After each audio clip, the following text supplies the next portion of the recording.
9 ಕೋಟಿ ವೆಚ್ಚ 6,900 ಫಲಾನುಭವಿಗಳು ಹೆಸರಿಗಷ್ಟೇ ಸ್ವಾವಲಂಬಿ ಸಾರಥಿ ಅರ್ಹರ ಕೈ ಸೇರದ ವಾಹನಗಳು ಶೋ ಆಫ್ ಕಾರ್ಯಕ್ರಮ ಶೋರೂಮ್ ಸೇರಿದ ವೆಹಿಕಲ್ಸ್ ಸ್ವಾವಲಂಬಿ ಸಾರಥಿ ಸಂಕಷ್ಟ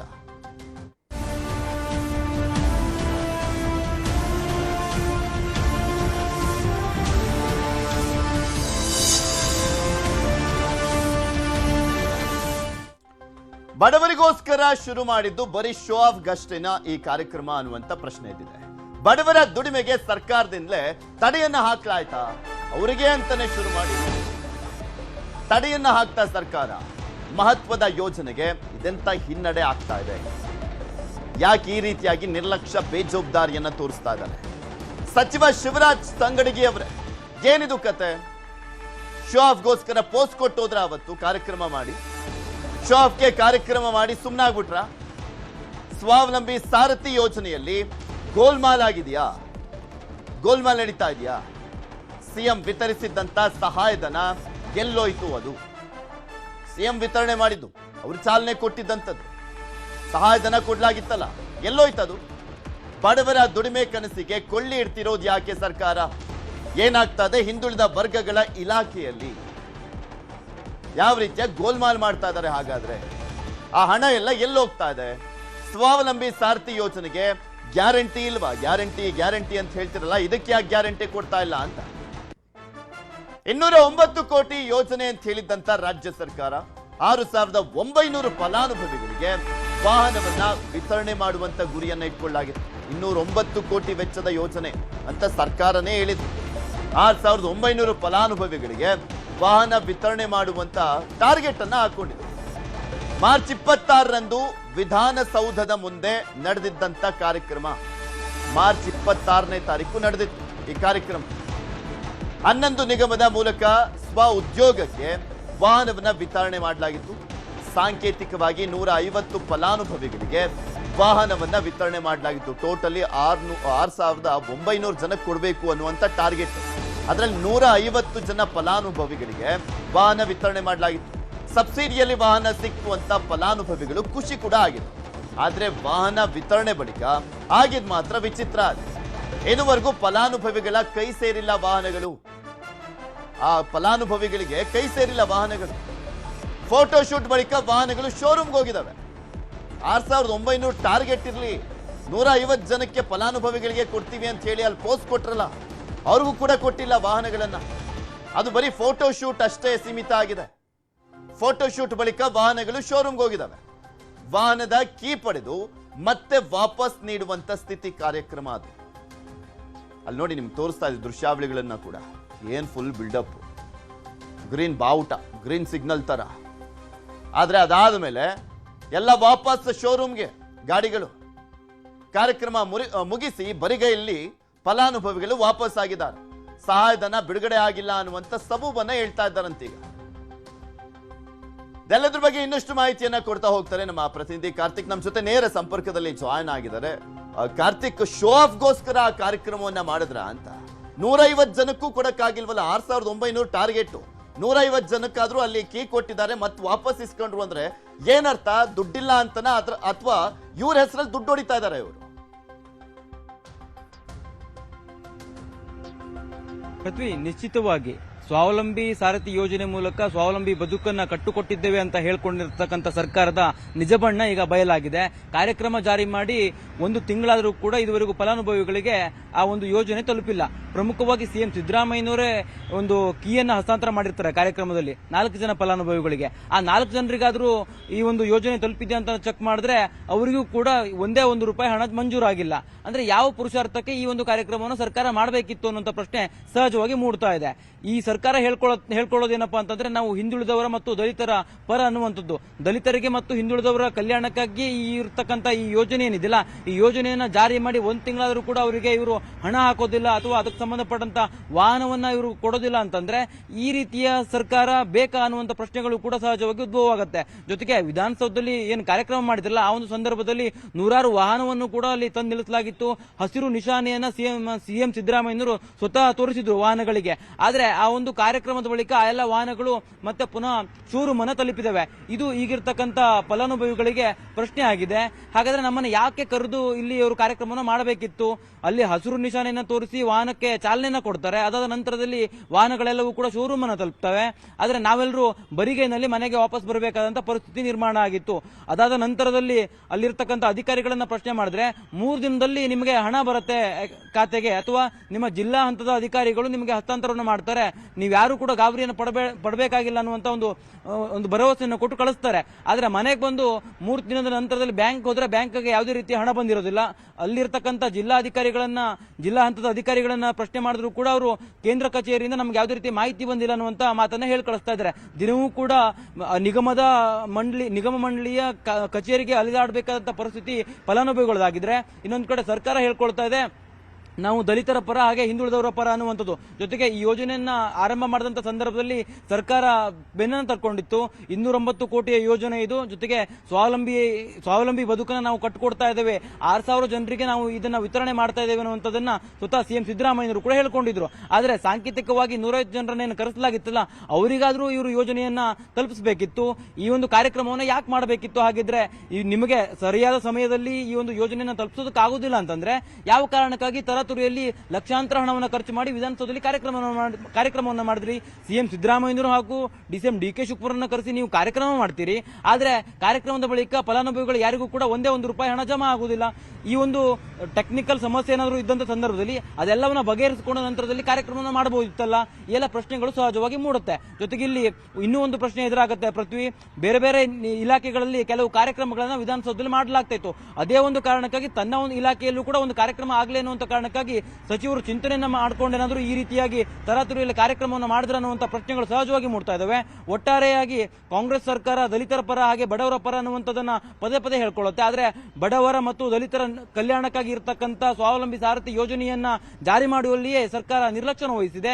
ಈಗಾಗಲೇ ಫಲಾನುಭವಿಗಳು ಯೋಜನೆ ವಿಚಾರಕ್ಕೆ ಸಂಬಂಧಪಟ್ಟಂತೆ ನೋಡೋದಾದ್ರೆ ಕಾರ್ತಿಕ್, ಇದು ಸ್ವಾವಲಂಬಿ ಅಲ್ಲ, ಒಂಥರ ಗುಳುಂ ಸ್ವಾಹ ಕಾರ್ಯಕ್ರಮ ಇದ್ದಂತೆ ಕಾಣಿಸ್ತಾ ಇದೆಯಲ್ಲ ಅಂತ. ಯಾಕೆಂದ್ರೆ 150 ಜನಕ್ಕೂ ಕೊಡಕ್ಕಾಗ್ತಾ ಇಲ್ಲ. ಮತ್ತೊಂದ್ ಕಡೆ ಅಹಿಂದ ವರ್ಗದ ಪರವಾಗಿ ನಾವುಗಳು ಅಹಿಂದ ನಾಯಕರು ಅಂತೆಲ್ಲ ಹೇಳ್ತಾರಲ್ಲ, ಹಾಗಾದ್ರೆ ಏನ್ ಅರ್ಥ ಅಂತ? ಇದು ಅವ್ರ ಹೆಸರಲ್ಲಿ ದುಡ್ಡು ಹೊಡಿತಾ ಇದಾರ ಅಂತ ಮಾತನಾಡ್ತೀನಿ. ಕಾರ್ತಿಕ್, ನಮ್ ಜೊತೆ ಅಕ್ಷಯ್ ಅಂತ ಫಲಾನುಭವಿ ಒಬ್ರು ದೂರವಾಣಿ ಸಂಪರ್ಕದಲ್ಲಿ ಜಾಯ್ನ್ ಆಗಿದ್ದಾರೆ. ನಮಸ್ಕಾರ ಅಕ್ಷಯ್. ಅಕ್ಷಯ್, ಏನ್ ಧ್ವನಿ ಕೇಳಿಸ್ತಾ ಇದೆಯಾ? ಸರ್ ಕಳಿಸ್ತಾ ಇದೆ. ನೀವು ಅವತ್ ಮಾರ್ಚ್ 26ನೇ ತಾರೀಕು ಹೋಗಿದ್ರಾ ಕಾರ್ಯಕ್ರಮಕ್ಕೆ? ಇಲ್ಲ ಸರ್, ನಮ್ಗೆ ಆಮಂತ್ರಣ ಬರ್ಲಿಲ್ಲ ಸರ್. ಓಕೆ, ಈಗ ನೀವು ಇದಕ್ಕೆ ಅಪ್ಲೈ ಮಾಡಿದೀರಾ? ಹೌದು, ಅಪ್ಲೈ ಮಾಡಿದ್ವಿ. ಏನ್ ಆಕ್ಚುಲಿ ನೀವು ಯಾವ ವರ್ಗಕ್ಕೆ ಸೇರುವಂತವ್ರು? ನಿಮ್ಗೆ ಎಷ್ಟು ಸಬ್ಸಿಡಿ ಸಿಗ್ತಾ ಇದೆ? ಸಬ್ಸಿಡಿ ಸರ್ 3 ಲಕ್ಷ ಅಂತ ಹೇಳಿದ್ರು ಅವರು. ಅಂದ್ರೆ ನಿಮ್ಗೆ OBC 2 ಬರ್ತದೆ. ಹೌದು. ನಮ್ದು ಉತ್ತರ ಕನ್ನಡ ಜಿಲ್ಲೆ ಅಂಕೋಲ ಆಯ್ತು. ಓಕೆ. ಅದೀಗ ಜನವರಿ ಅಂತ ಹೇಳಿದ್ರು ಅವರು ಆಫೀಸಲ್ಲಿ, ಕಾರವಾರ ಆಫೀಸಲ್ಲಿ. ಜನವರಿ ಏಪ್ರಿಲ್ ಬಂತು ಸರ್. ಈಗ ಏನು ಇದೆ, ಬೇರೆ ಗಾಡಿಗೆ ಡ್ರೈವರ್ ಆಗಿ ಹೋಗ್ತಾ ಇದ್ವಿ. ಇದ್ದ ಗಾಡಿಯನ್ನು ಬಿಟ್ಕೊಂಡಿದ್ವಿ. ಈಗ ನಿಮ್ಗೆ ಯಾರು ಹೇಳಿದ್ದು ಈ ಯೋಜನೆ ಇದೆ, ಈ ತರ ಸಬ್ಸಿಡಿ ಸಿಗುತ್ತೆ, ಅಪ್ಲೈ ಮಾಡಿ ಅಂತ? ಆನ್ಲೈನ್ ಅಲ್ಲಿ ಬಂದಿತ್ತಲ್ಲ ಸರ್. ಓಕೆ. ಹೌದು. ಈ ಸರ್ಕಾರ ನಮ್ಗೆ ಹೇಗೋ ಒಂದು ಸಬ್ಸಿಡಿ ಕೊಡ್ತಾ ಇದೆ, ಅಟ್ಲೀಸ್ಟ್ ನಾವೇ ಒಂದು ಕಾರ್ ತಗೊಂಡು ಓಡಿಸ್ಕೊಳ್ಬಹುದು, ನಮ್ ಜೀವನ ಕಟ್ಕೊಳ್ಬಹುದು ಅಂತ ಅನ್ಕೊಂಡಿದ್ರೇನ ಪಾಪ? ಹೌದು ಹೌದು ಸರ್. ಅಧಿಕಾರಿಗಳನ್ನ ಕೇಳಿದ್ರ ಅಪ್ಲೈ ಮಾಡಾದ್ಮೇಲೆ? ಅಧಿಕಾರಿಗೆ ಅವ್ರ ಕಾರವಾರ ಆಫೀಸಿಗೆ ಕಾಂಟ್ಯಾಕ್ಟ್ ಮಾಡಿದ್ದೆ ಸರ್. ಅವರು ಬರ್ತದೆ ಅಂತ ಹೇಳಿ ಹೇಳಿ ಹೇಳಿ ಎಷ್ಟು ತಿಂಗಳಾಯ್ತು ನೀವು ಅಪ್ಲೈ ಮಾಡಿ? ಸರ್ ಅಪ್ಲೈ ಮಾಡಿದ್ದು ಅಕ್ಟೋಬರ್ ತಿಂಗಳು ಮೋಸ್ಟ್ಲಿ ಸರ್. ಎಷ್ಟು? ಅಕ್ಟೋಬರ್ ಅಕ್ಟೋಬರ್ ಅಲ್ಲಿ ಅಪ್ಲೈ ಮಾಡಿದ್ರಿ? ಹೌದು ಸರ್. ಅಕ್ಟೋಬರ್, ನವೆಂಬರ್, ಡಿಸೆಂಬರ್, ಈಗ ಏಪ್ರಿಲ್ ಇದೀವಿ, 6 ತಿಂಗಳಾಗಿದೆ. ಅದ್ರ ಬಗ್ಗೆ ಯಾವ ಸದ್ದು ಇಲ್ಲ, ಸೌಂಡು ಇಲ್ಲ. ಹೌದು ಸರ್. ಆಕ್ಚುಲಿ ಹೇಗೆ ಕಾರ್ಯಕ್ರಮ ಅನ್ನುವಂಥದ್ರ ಬಗ್ಗೆ ನಿಮ್ಗೆ ಗೊತ್ತಾಗಿದೆ? ಅಂದ್ರೆ ನೀವು ಯಾವ ಕಾರ್ ತಗೊಂಡ್ರು ಅದಕ್ಕೊಂದು 3 ಲಕ್ಷ ಕೊಡ್ತಾರೆ ಅಂತನಾ OBC ಕೋಟದಲ್ಲಿ? ಹೌದು ಸರ್. ಸೊ ನಿಮ್ಗೆ ಇನ್ನೂ ಸಿಕ್ಕಿಲ್ಲ? ಇನ್ನೂ ಇಲ್ಲ, ಇನ್ನೂ ರೆಸ್ಪಾನ್ಸ್ ಇಲ್ಲ ಸರ್ ಅವ್ರದ್ದು. ಮಾರ್ಚ್ 26ನೇ ತಾರೀಕು ಒಂದು 150 ಜನಕ್ಕೆ ಕೇಕ್ ಕೊಟ್ಟು ಆಮೇಲೆ ವಾಪಸ್ ಇಸ್ಕೊಂಡ್ರು. ಅವತ್ತು ಏನ್ ನೀವು ಹೋಗಿರ್ಲಿಲ್ಲ ಅಲ್ಲಿಗೆ? ಇಲ್ಲ ಸರ್, ನಮಗೆ ಆಮಂತ್ರಣ ಇಲ್ಲ ಆಗಿತ್ತು ಸರ್. ಏನು ವಿಷಯ ಗೊತ್ತಿಲ್ಲ. ಅದ್ರ ಫಂಕ್ಷನ್ ಆದ್ಮೇಲೆ ನಮ್ಗೆ ಹಿಂಗೆ ನ್ಯೂಸ್ ಅಂತ ಬಂದಿದೆ. ಓಕೆ ಓಕೆ, ಪ್ರೋಗ್ರಾಮ್ ಆಗಿದೆ ಅಂತ ಹೇಳಿ. Okay okay, thank you Akshay, news 18 ಜೊತೆ ಮಾತನಾಡಿದಕ್ಕೆ. ಮತ್ತೊಬ್ಬರು ಅರ್ಜುನ್ ಅಂತ ದೂರವಾಣಿ ಸಂಪರ್ಕದಲ್ಲಿದ್ದಾರೆ, ಫಲಾನುಭವಿ. ನಮಸ್ಕಾರ ಅರ್ಜುನ್ ಅವರೇ. ಅರ್ಜುನ್, ನನ್ನ ಧ್ವನಿ ಕೇಳಿಸ್ತಾ ಇದೆಯಾ? ಕೇಳ್ತಾ ಇದೆ ಸರ್. ನೀವಿದ್ರ ಅವತ್ತು 150 ಜನಕ್ಕೆ ಕೊಡುವಂತ ಸಂದರ್ಭದಲ್ಲಿ ವಿಧಾನಸೌಧದಲ್ಲಿ ನಡೀತಲ್ಲ ಕಾರ್ಯಕ್ರಮ? ಹೌದು ಸರ್, ಹೌದು ಸರ್, ಹೌದು ಸರ್, ಹೌದು ಸರ್. ಏನಂತ ಕರೆದಿದ್ದು? ಅದಾದ್ಮೇಲೆ ಕೀ ಕೊಟ್ಟಾದ್ಮೇಲೆ ಏನಾಯ್ತು? ಆ ಕೀ 4 ಜನ ಕೊಟ್ಟಿದ್ರು ಸರ್. ಹಾ, ಬಾಗಿ ಎಲ್ಲರಿಗೇನು ಕೀ ಕೊಟ್ಲ, ನೀವು ನಿಮ್ ಡಿಸ್ಟ್ರಿಕ್ಟ್ ಆಫೀಸ್ನಿಂದ ನಿಮ್ಗೆ ಫಂಡ್ ಟ್ರಾನ್ಸ್ಫರ್ ಆಗತ್ತೆ, ಹ್ಮ್ ನೀವು ನಾವು ಯಾರೇ ಟೆಂಡರ್ ಕೊಟ್ಟಿದ್ದೀವಿ ಅವ್ರ ಕಡೆ ಗಾಡಿ ನಿಮ್ಗೆ ಸಿಗತ್ತೆ ಅಂತ ಹೇಳಿದ್ರು ಸರ್. ಹ್ಮ್ ಹ್ಮ್ ಹ್ಮ್ ಹ್ಮ್ ಹ್ಮ್ ಕಾರ್ಯಕ್ರಮಕ್ಕೆ ನಾವು ನಮ್ಮ ಡಿಸ್ಟ್ರಿಕ್ಟ್ ಸೆಲೆಕ್ಟ್ ಆಗಿದ್ದೀವಿ, ಹ್ಮ್ ಎಲ್ಲ ಬಂದು ಹೋಗಿದೀವಿ. ಆದ್ರ ಈಗ ನಾವು ಫೋನ್ ಮಾಡಿ ಕೇಳಿದ್ದೆ, ನಾನು ಡಿಸ್ಟ್ರಿಕ್ಟ್ ಆಫೀಸ್ಗೂ ಕೇಳಿದೆ, ಆಮೇಲೆ ಸ್ಟೇಟ್ ಆಫೀಸ್ಗೂ ಕೇಳಿದೆ. ಹ್ಮ್ ಇಲ್ಲ ಇನ್ನೂ ಫಂಡ್ ರಿಲೀಸ್ ಆಗಿಲ್ಲ, ಜೂನ್ ಒಳಗೆ ನಾವು ಹೊಸ ಅಪ್ಲಿಕೇಶನ್ ಕರಿತೀವಿ. ಈಗ ಜೂನ್ ಅಂದ್ರೆ ನಾವು ಏಪ್ರಿಲ್ ಒಳಗೆ ಎಂಡ್ ಒಳಗೆ ನಮ್ಗೆ ಗಾಡಿ ಕೊಡ್ತೇವೆ ಅಂತ ಇನ್ನು ಮಟ್ಟ ಹೇಳಿದ್ವಿ ಸರ್, ಫಂಡ್ ಕೊಡ್ತೇವೆ ಅಂತ ಹೇಳಿ. ಓಕೆ. ಆದ್ರೆ ಈಗ ಇನ್ನು ಮಟ್ಟ ಅಂದ್ರೆ ಬಂದಿಲ್ಲ ಸರ್. ಅಂದ್ರೆ ಈಗ ಮತ್ತೊಂದು ಹೊಸ ಅಪ್ಲಿಕೇಶನ್ ಕರೀತಾರಂತ? ಈಗ ನೆಕ್ಸ್ಟ್ ಇಯರ್ ಒಳಗೆ ಕರಿತಾರಲ್ಲ ಸರ್, ಅದ್ ಕರೋ ಒಳಗೆ ನಿಮ್ದು ಮುಗಿಸ್ತೇವೆ ಅಂತ ಹೇಳಿದಾರೆ ಸರ್. ಹಾ ಹಾ ಹಾ, ಓಕೆ. ಈಗ ಏನ್ ಹೇಳ್ತಾ ಇದಾರೆ? ಈಗೇನಾದ್ರು ಕೇಳಿದಾಗ ಏಪ್ರಿಲ್ ಒಳಗಡೆ ಮುಗಿಸ್ತೀವಿ, ನಿಮಗೆ ಕೊಡ್ತೀವಿ ಅಂತನಾ?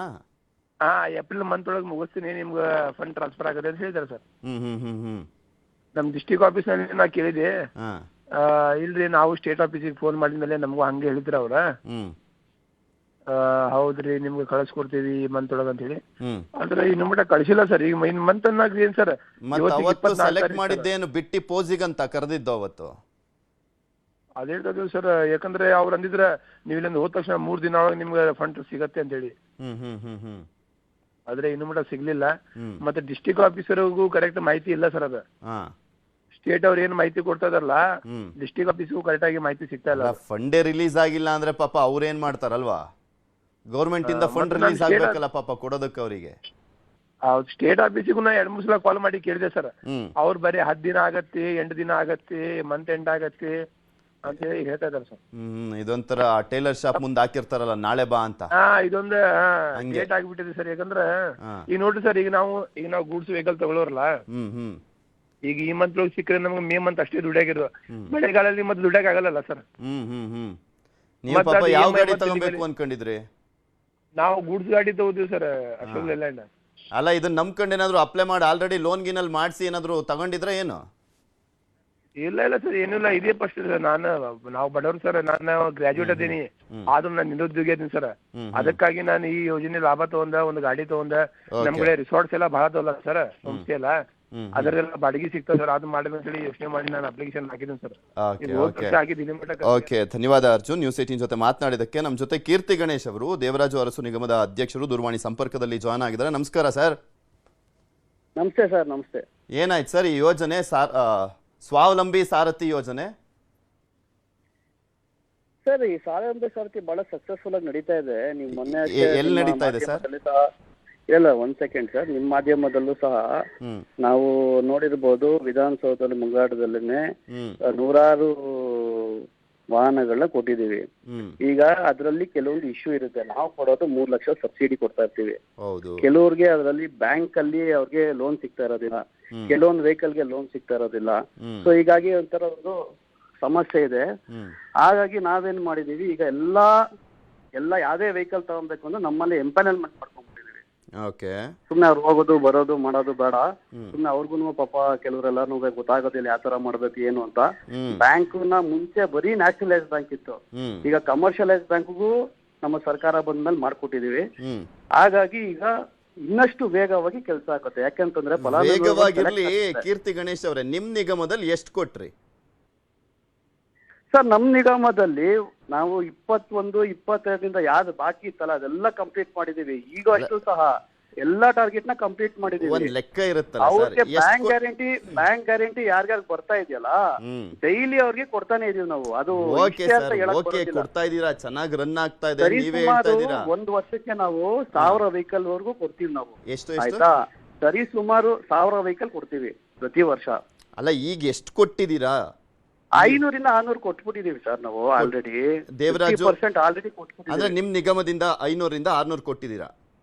600 ಕೊಟ್ಟಿದ್ದೀವಿ. ಇನ್ನ ಬಾಕಿ ಇರೋದು ಬ್ಯಾಂಕ್ ಗ್ಯಾರಂಟಿಗಳು, ಕೆಲವೊಂದು ಟೆಕ್ನಿಕಲ್ ಇಶ್ಯೂ ಇರೋದ್ರಿಂದ ಅವ್ರ ಕಡೆಯಿಂದ ಆಗಿರ್ಬೋದು, ಅಥವಾ ಕೆಲವೊಂದು ಇದು ಬಂದಿರೋದಿಲ್ಲ, ಕೊಟೇಶನ್ಗಳು ಬಂದಿರೋದಿಲ್ಲ.